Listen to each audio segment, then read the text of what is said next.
Bem-vindos ao nosso segundo bloco aqui da conversação. Hoje a gente está aqui falando sobre diversidade nos negócios. Acho que é um assunto muito importante. A gente tem dois convidados incríveis, que é a Gabi e o Dani. Se você quer saber um pouco sobre eles, assista o primeiro bloco que está aí nas nossas redes sociais. Você pode encontrar no Spotify, no YouTube da Cielo. Volta lá, vê, porque a gente falou muita coisa legal sobre como a gente pode ter ambientes mais diversos no seu estabelecimento, no varejo, para quem tem um negócio. Falando aqui um pouquinho, retomando aqui o nosso assunto, rolou lá em Nova York a NRF, que é o maior evento varejista do mundo.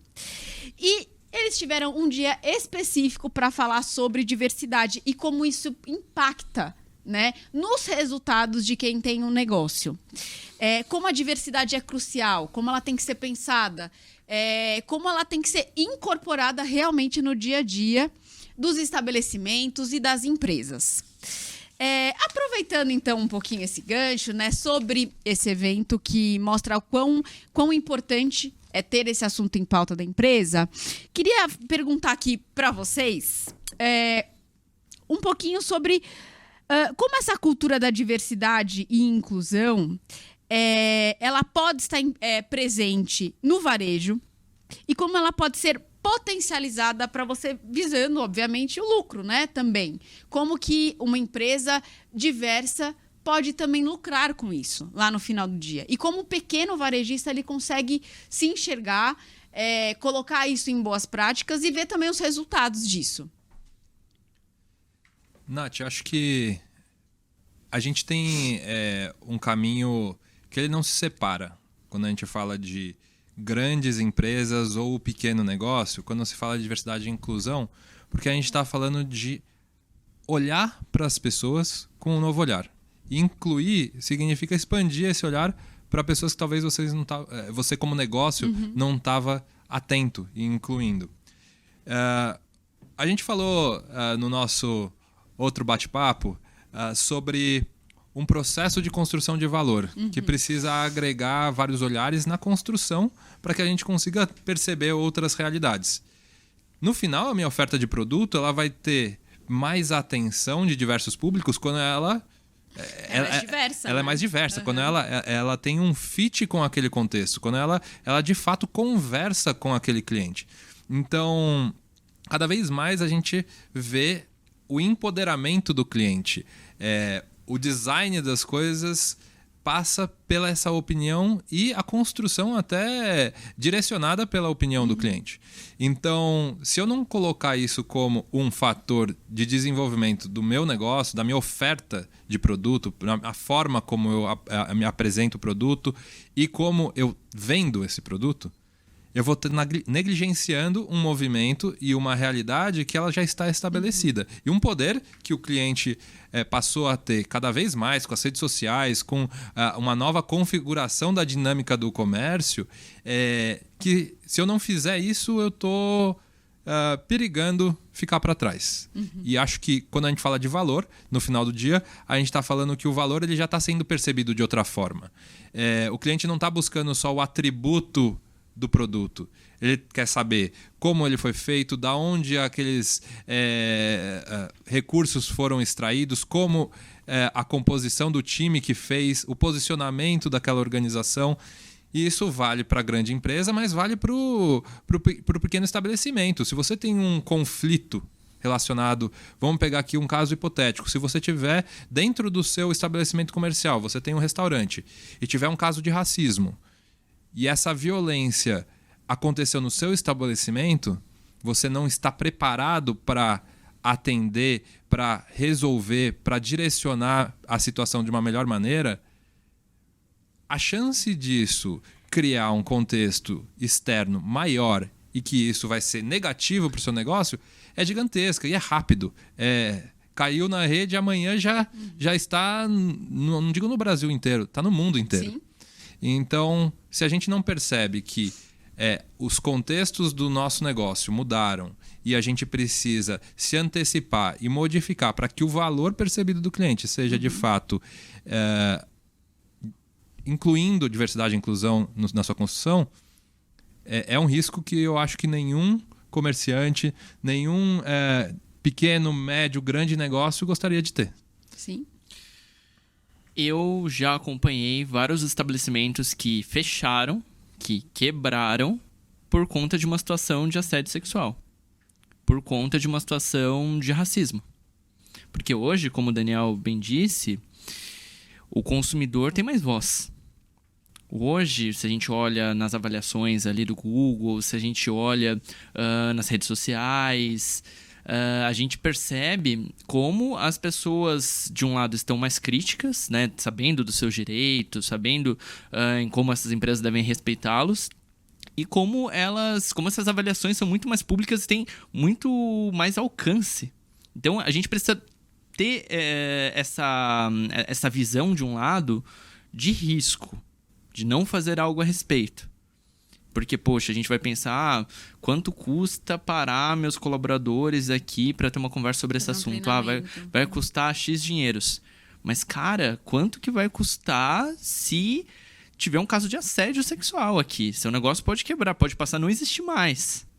Então, tem esse lado do risco que a gente precisa avaliar. Mas nem só de medo a gente precisa viver. Eu tenho um outro exemplo, nesse outro sentido, de uma grande empresa. E eu vou falar da empresa e depois eu trago para a realidade do pequeno e médio. Eu tive uma reunião com o Google e me falaram o seguinte, Gabriela, em certo dia percebemos que todas as pessoas do mundo são impactadas pelos nossos produtos e serviços. Todo mundo no mundo ou é impactado pelo Google Maps, Google Street View, Android, o Search.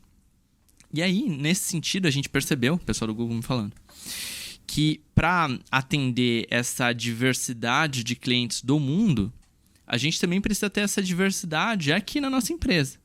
Se a gente atende pessoas com deficiência, pessoas negras, pessoas trans, a gente precisa ter essas pessoas aqui conosco pensando nesses produtos e serviços melhores.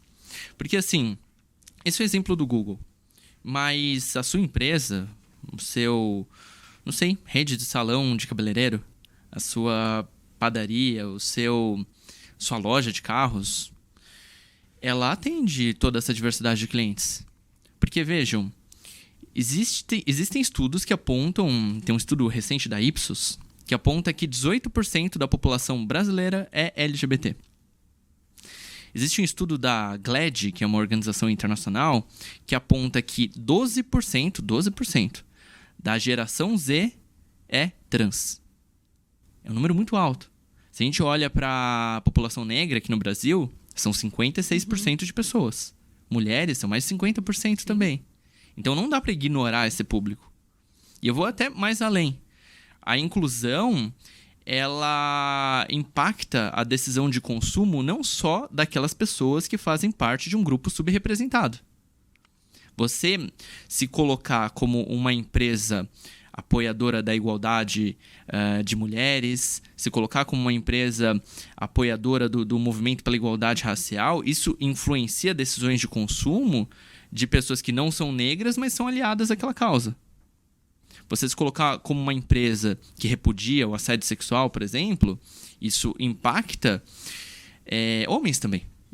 Homens que têm alguma afinidade com aquela causa. Sim. Então, assim, de um lado, como eu disse no começo, a gente precisa pensar nos riscos, né? Algo de ruim que poderia acontecer.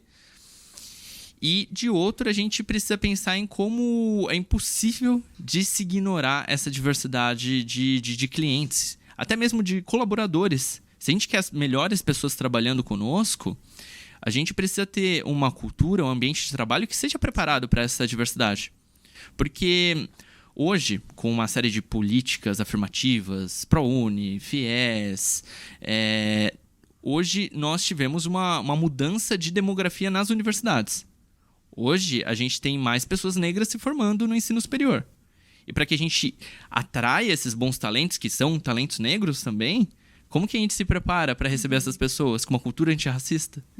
Então, a gente não pode perder esses bons talentos, a gente não pode perder esses bons clientes e a gente não pode correr esse risco de sofrer e provocar danos irreparáveis na vida das pessoas. Tem um ponto que é fundamental desses pontos que você trouxe, que na relação comercial, um dos principais fatores de decisão é o encantamento. Como que você encanta o seu cliente a ele tomar a decisão de consumir no seu local, consumir o seu produto? E quando a gente aumenta o espectro de entendimento de diversidade, o encantamento ele não vai ser igual. Ele precisa conversar com as diferentes realidades, as diferentes pessoas. Então, fazer o exercício de desenvolver um olhar mais diverso e inclusivo tem a ver com o encantamento do seu cliente. Tem a ver com o encantamento do seu cliente direto, que vai falar assim, olha, aquele lugar eu me sinto confortável. E isso é propagador. O que a Gabi trouxe de... Eu não estou falando só com o consumidor direto, eu estou falando de quanto isso reverbera positivamente.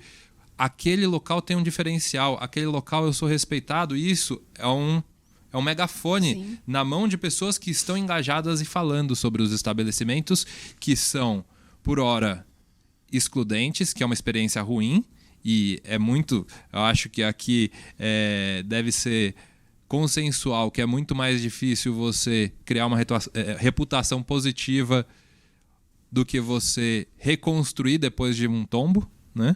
Então, é muita energia para você construir e o tombo faz com que a recuperação seja muito difícil.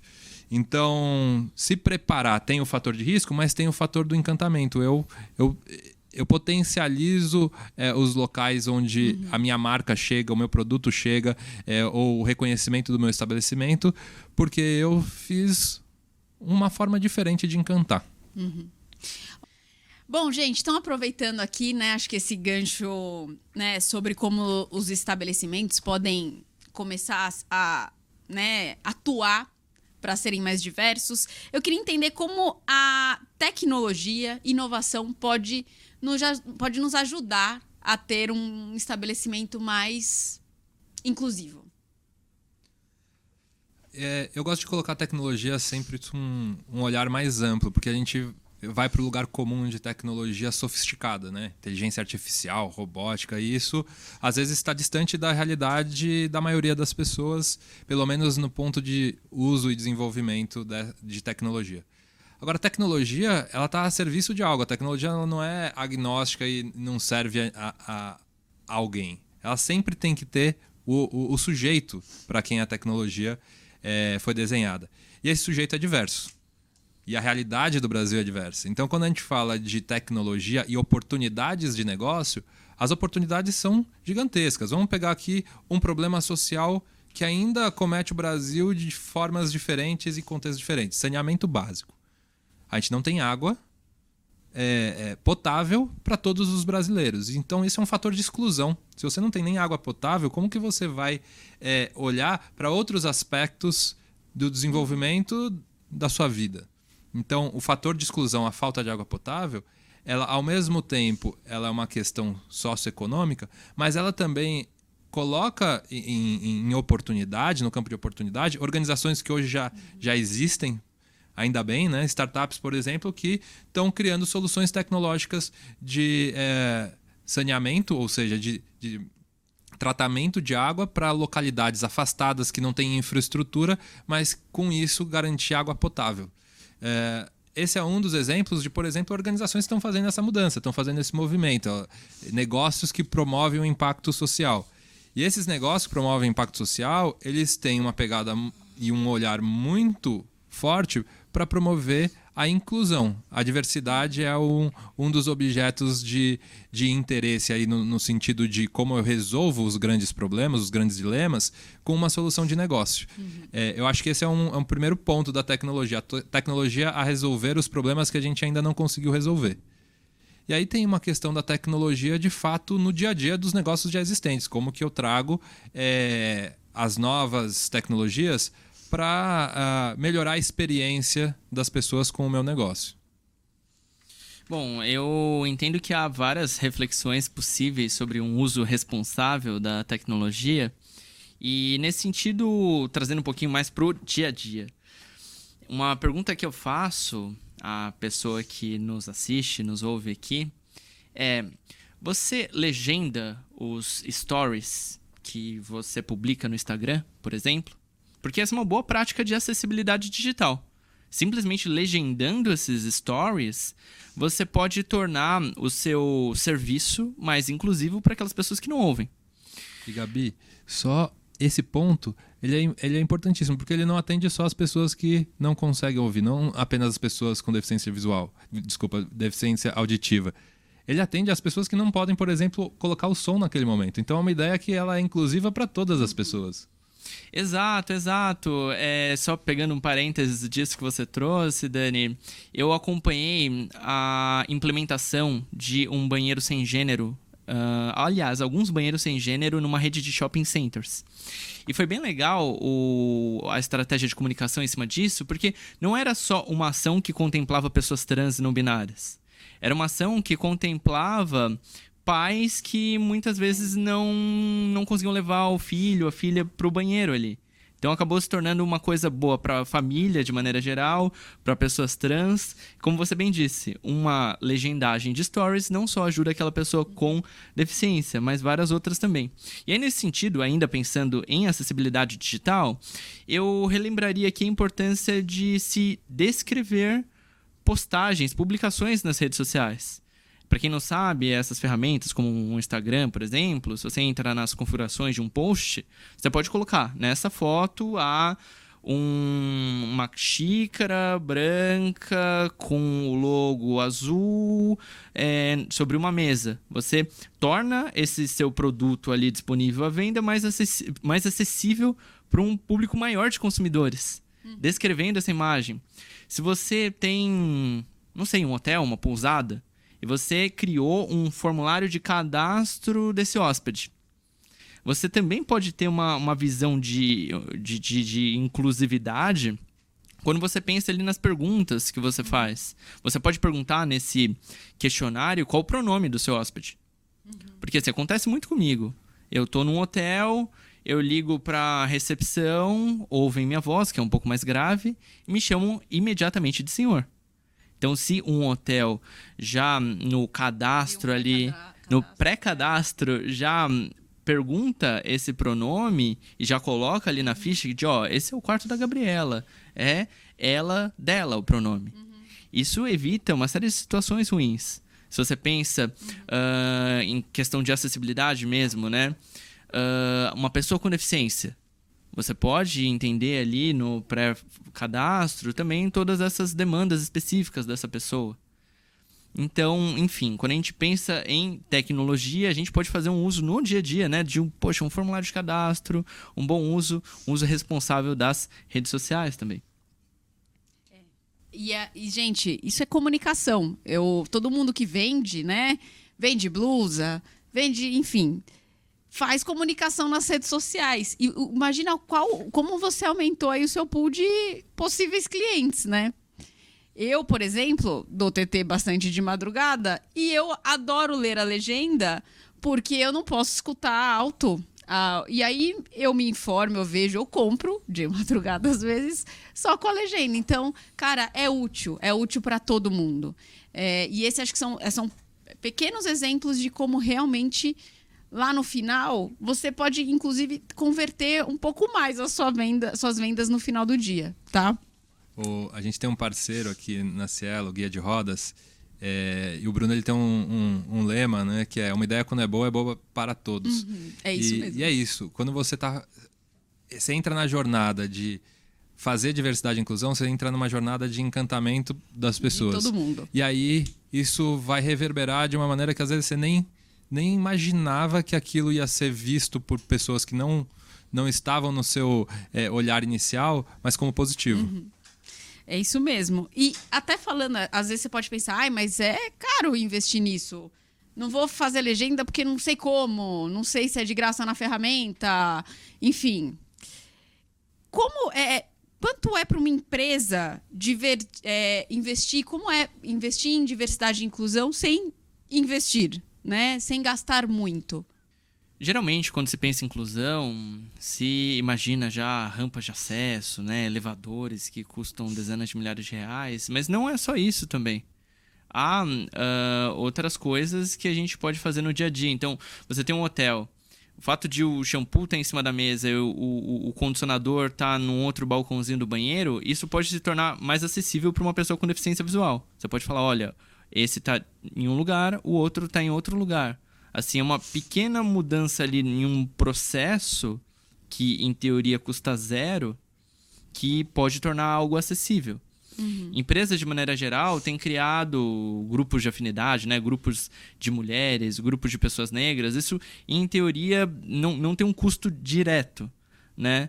Então, de novo, há uma série de ações que podem ser feitas sem grandes investimentos. É claro que, de maneira geral, né, a gente precisa, entendendo que inclusão é um assunto estratégico, talvez até direcionar algum recurso, mas há muita coisa que pode ser feita sem investimento. Você concorda, Dani? Eu concordo e eu acho que a gente volta para o começo da conversa quando a gente falou de responsabilidade. Porque a maior parte das atitudes que a gente tem, elas partem dessa intenção. Então, as ações não necessariamente têm investimento, é uma mudança de atitude. A mudança de atitude vai levar você a entender quais são, na jornada do seu negócio, na jornada do seu cliente, na jornada do seu colaborador, quais são os aspectos que eu preciso mudar, que só mudando esta dinâmica, eu já criei um fator de inclusão. Então, não necessariamente você tem que investir nada, é só uma mudança de mentalidade, uma mudança de atitude. Aí você vai encontrar, em algum momento, com a necessidade e com o aprimoramento e a maturidade do seu assunto, o valor que tem em alguns investimentos específicos. Então, você fala assim, olha, realmente aqui agregaria valor eu colocar um elevador? Faz sentido, mas eu posso ter outras soluções que são inclusivas ainda assim, sem ter um alto investimento. Parte de uma disposição de você colocar a inteligência à frente desse objetivo, dessa necessidade. E a informação está disponível. A gente está na era da informação, então se você digitar hoje no YouTube, se você digitar formas de incluir num estabelecimento comercial pessoas trans, pessoas com deficiência, você vai ter inúmeras formas e olhares e dicas. Então, a gente não pode trazer aqui um elemento de que a informação hoje não está disponível. Ela está, mas a atitude de querer buscar e implementar, ela é muito interna. Eu acho que aí entra, enquanto mais maturidade, mais envolvimento você tem, mais disposição de investir e enxergar qual o benefício por trás. Posso pegar um gancho justamente nesse ponto da atitude, Dani? Porque num pequeno e médio estabelecimento, recrutamento e seleção é um tema ligado aqui à diversidade. Né? Quando a gente pensa em inclusão numa empresa, a gente pensa em vagas. Poxa, como contratar mais pessoas negras, mais pessoas trans? E nesse contexto, nesse tipo de negócio, a contratação geralmente é feita com base na indicação. A gente tem conhecidos, né? Mas eu sei de alguém que faz isso, né? Que trabalha com comunicação, que trabalha com vendas. Traz aqui para entrevista. E geralmente mora muito viés nessas contratações com indicação. E aí, sabendo disso, se encaixa perfeitamente essa coisa da atitude. Então, poxa, vou contratar alguém para uma função no meu negócio. Para além das pessoas que foram indicadas ali, que você já conhece, como que você pode tomar uma atitude de, eu vou assumir uma postura ativa e vou pensar em como que eu posso contratar mais mulheres para essas vagas que só tem homens? Poxa, como que eu posso contratar uma pessoa trans aqui para o meu estabelecimento? Sabe, quebrar um pouco essa inércia, como Dani já disse, às vezes a gente tem que sair de uma zona de conforto, mas é necessário ter essa atitude. Sim. Até, gente, vou sair um pouco da conversa e vou falar da ação, aproveitando o seu exemplo. O meu pneu furou e aí eu tava precisando passar no borracheiro para, enfim, resolver lá o pneu furado. Aí na hora meu marido falou, amor, deixa que eu vou. Eu falei, não, eu vou lá resolver. E uma borracheria, normalmente, é um ambiente muito masculino. Mas eu falei, não, vou resolver e tal. Eu cheguei lá, tinham muitos homens. Cheguei, tava lá, era uma das, né, tinha uma pessoa sendo atendida e era eu. Mas chegaram outros homens e eu fui ficando lá no final da fila. Eu sempre tava indo pro final da fila lá. e os outros homens lá sendo atendidos. E, cara, de repente, se eu tivesse uma mulher lá dentro, se eu tivesse uma coisa simples como uma distribuição de senhas, não sei, não tem custo nenhum, eu teria me sentido mais valorizada como cliente, como mulher, naquele ambiente, que é um ambiente masculino.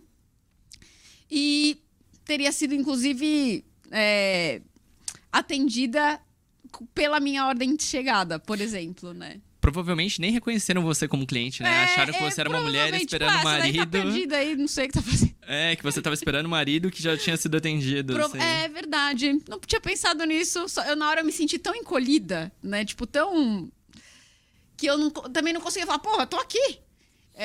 Então, acho que é esse olhar mesmo, empático e de ações simples que, de repente, poderiam me reconhecer como uma cliente, né? E você vê, parte de uma atitude de reconhecer que aquele ambiente, ele hoje é assim.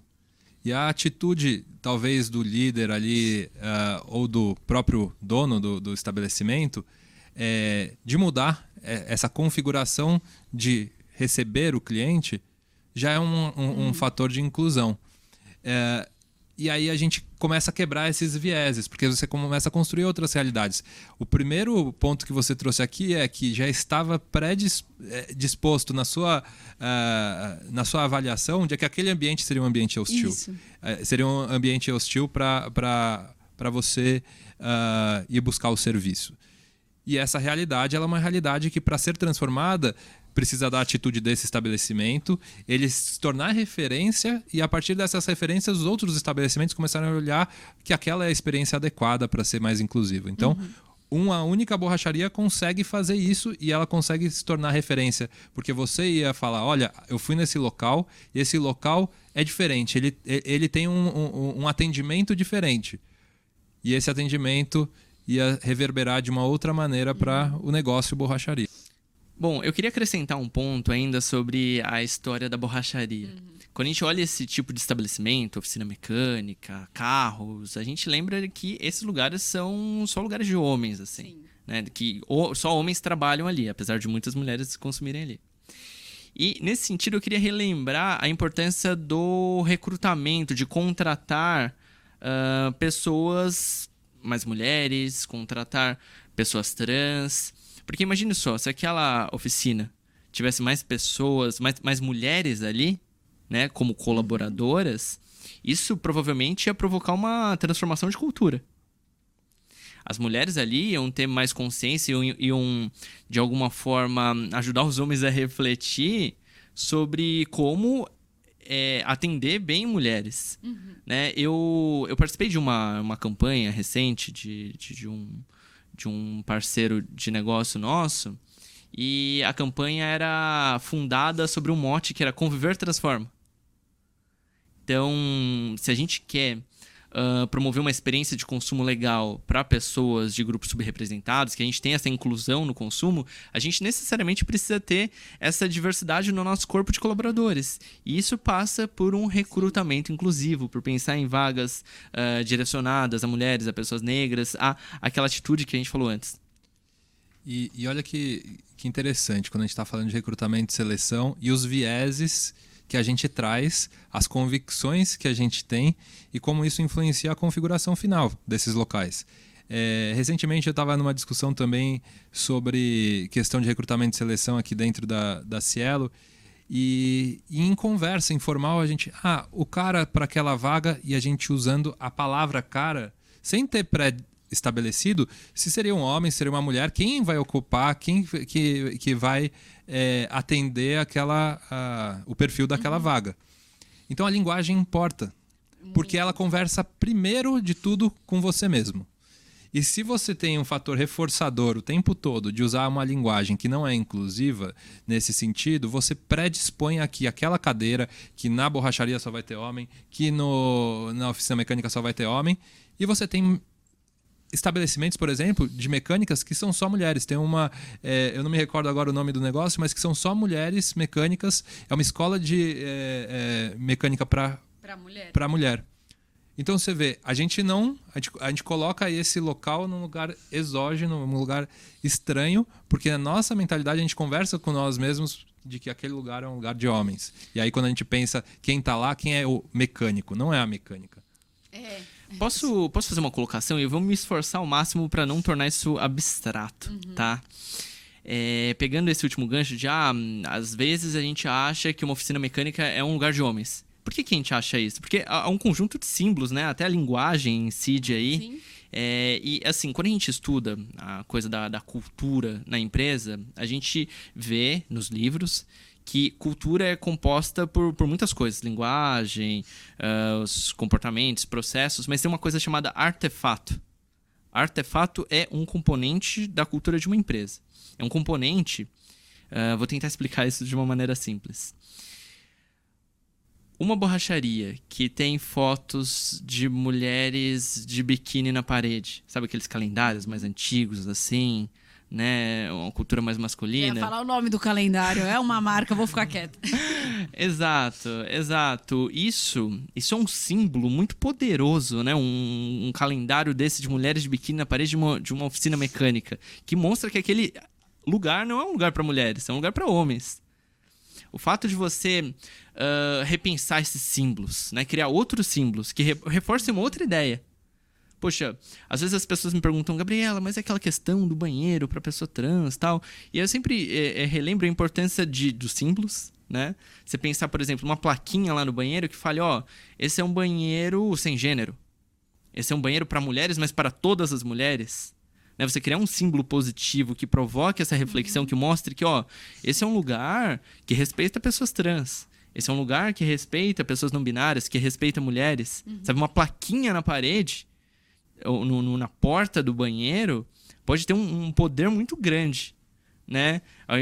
Acho que vale repensar tudo isso. As imagens que a gente usa na comunicação, a linguagem, a gente escrever ali um bem-vindos bem grande, apesar de não estar incorreto, né? Seguindo a gramática da língua portuguesa, como que pode ser substituído por damos boas-vindas a todas as pessoas, né? Ao invés de a gente usar senhor, senhora, como que a gente talvez remova alguns marcadores de gênero dessa linguagem, né?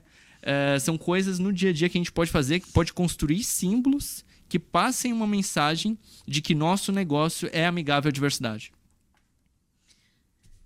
Bom, gente, muito legal. Nossa, é muito rico esse papo nosso, né? Mas a gente precisa encerrar. Então, eu queria pedir, assim, uma última dica de vocês, se vocês pudessem dar uma dica para o empreendedor. Vocês já deram tantas, mas uma última aqui para quem tem um negócio, para o diretor de uma empresa, assim, como que eles podem criar um ambiente mais inclusivo? Inclusivo real, aquele que a pessoa vai dançar, tá? Que só não vai entrar. Bom, eu queria deixar uma mensagem final para você que nos assiste agora, que talvez esteja pensando, poxa, a Gabi, Dani, Nath falaram várias coisas, ai, meu Deus, eu fiquei confuso, não sei por onde eu começo. Eu diria, calma. Não é do dia para a noite que a gente torna um negócio 100% inclusivo. Também não é do dia para a noite que a gente desconstrói nossos vieses, nossas crenças. É um trabalho constante, é toda uma jornada. Então, assim, por meio dessa nossa conversa hoje, nosso objetivo foi trazer algumas reflexões, algumas inquietudes, para que você, por meio da sua atitude inclusiva, vá buscar mais informações sobre esses assuntos. Dê um Google, busque lá, poxa, como que eu posso tornar meu salão de beleza, minha loja, minha escola mais inclusiva? Há uma série de materiais publicamente acessíveis que podem ajudar nessa jornada. Mas não se desespere.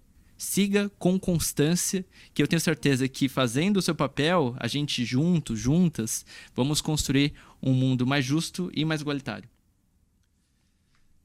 Eu acho que uma dica de ação, né? Quando a gente está falando aqui conversação, a ação, ela pressupõe que você colocou na sua lista de atividades algo que você quer executar. Então, eu acho que a única dica que cabe para quem já faz ou para quem ainda não começou materializa. Coloca na sua lista de prioridade, porque eu tenho certeza que você tem uma. Seu negócio tem vários problemas e dilemas que você enxerga e que você quer resolver. Materializa, escreve que esse é um deles. Coloca uma meta e começa com uma única coisa. Não são 10, não são 20, não são 30, é uma. Você colocou isso na jornada da sua prioridade, isso se materializou. Não é mais uma ideia que tá na conversa, que tá no vídeo, que tá flutuando na sua mente. Ela se materializou em algo escrito que está na sua lista de prioridade. Coloca um prazo, coloca uma meta e executa. A partir dali você reflete. Funcionou? Não funcionou? Dá para fazer mais? Para onde eu vou agora? Isso se torna rotina de gestão. Qualquer outra disciplina do negócio que você tem, é o seu fluxo de caixa, é o seu estoque, é o atendimento. Tudo isso tem um fluxo operacional. Coloque como um fluxo operacional também, uma prioridade. Comece em algum lugar. E aí você vai evoluir isso e você vai começar a enxergar o valor, você vai executar, vai enxergar as dificuldades de executar, porque não são tudo flores, existem dificuldades que você vai encontrar no caminho, os dilemas, e você vai buscar ajuda, você vai buscar informação, você vai buscar quem já está mais avançado nessa jornada que pode te direcionar. Então, gente, queria agradecer imensamente, foi muito, muito, muito rico, mesmo assim, para mim. Como funcionária, como pessoa, foi muito rico, muito, muito obrigada. Por favor, deixem os canais de vocês para quem está aí de casa possa seguir, saber um pouco mais. Bom, para quem quiser me acompanhar nas redes sociais, ver um pouquinho do que eu defendo, do que eu faço no dia a dia, pode me procurar no Instagram por @gabriela.aug, Gabriela Augusto. Tanto no Instagram como também no TikTok. Eu tô no Kuai também, tô no YouTube fazendo shorts e, querendo ou não, a minha principal rede que eu mais publico é o LinkedIn. Então, se você tem LinkedIn, procura lá por Gabriela Augusto. Muito bom. Você, Dani? Eu sou mais modesto em redes sociais, eu tô só no LinkedIn mesmo. E é Daniel Poli, podem me procurar, seguir ali, que vai ser uma troca incrível. Muito bom. E vocês, por favor, não deixem de seguir as nossas redes sociais da Cielo.